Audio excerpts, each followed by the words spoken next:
Groomers എന്തൊക്കെ ടിപ്സാ പറഞ്ഞുതരാ? അവര് പറഞ്ഞു തരുന്നത് എന്താന്ന് വെച്ചാ, നമ്മള് ഇപ്പൊ ഒരു പാട്ട് കിട്ടിയാ അതില് കോൺസെൻട്രേറ്റ് ചെയ്യാനായിട്ട്. കാരണം നമുക്ക് അവിടെ വേറൊരു പണിയില്ലല്ലോ. പഠിക്കൊന്നും വേണ്ടല്ലോ. പഠിക്കൊന്നും വേണ്ട. പക്ഷെ അമ്മയൊക്കെ പറയുന്നത് ഈ പാട്ടിന്റെ കൂടെ പഠിക്കുകയും വേണം. അവിടെ ഞങ്ങൾ തിരിഞ്ഞു പോലും നോക്കത്തില്ല. പുസ്തകം 10 ടീച്ചേഴ്സ് കേൾക്കുമ്പോ അത് ശരി. അല്ല, ടീച്ചേഴ്സിനും അറിയാം എന്തായാലും പഠിക്കാൻ പറ്റത്തില്ല അവിടെ വെച്ചിട്ട്.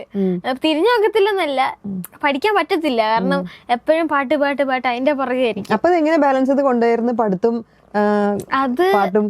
ഞാൻ ഈ രാത്രിയില് എക്സാമിനർ ഇരുന്ന് കാണും, എക്സാമിനറിന്റെ ക്ലാസ്സിൽ കാണും. അങ്ങനെ കുറച്ചൊക്കെ മനസ്സിലായി. എക്സാമിനറിന്റെ ക്ലാസ് നന്നായിട്ട് മനസ്സിലായി. ഫ്രണ്ട്സ് ഒക്കെ ഹെൽപ്പ് ചെയ്യും? ഫ്രണ്ട്സ്. എന്റെ ഇവിടെ ശബയുണ്ട്, അവള് 9ലാ. സെയിം ക്ലാസ് ആണ്. അപ്പൊ നിങ്ങള് ഒരുമിച്ചിരുന്നിട്ട് ഒക്കെ പഠിക്കും? പഠിക്കും. നോട്ടൊക്കെ എഴുതും. അത് രസാ. അത് മാത്സ് ഒക്കെ ഒരുമിച്ച് കമ്പൈൻ ആയിട്ട് പഠിക്കുമ്പോ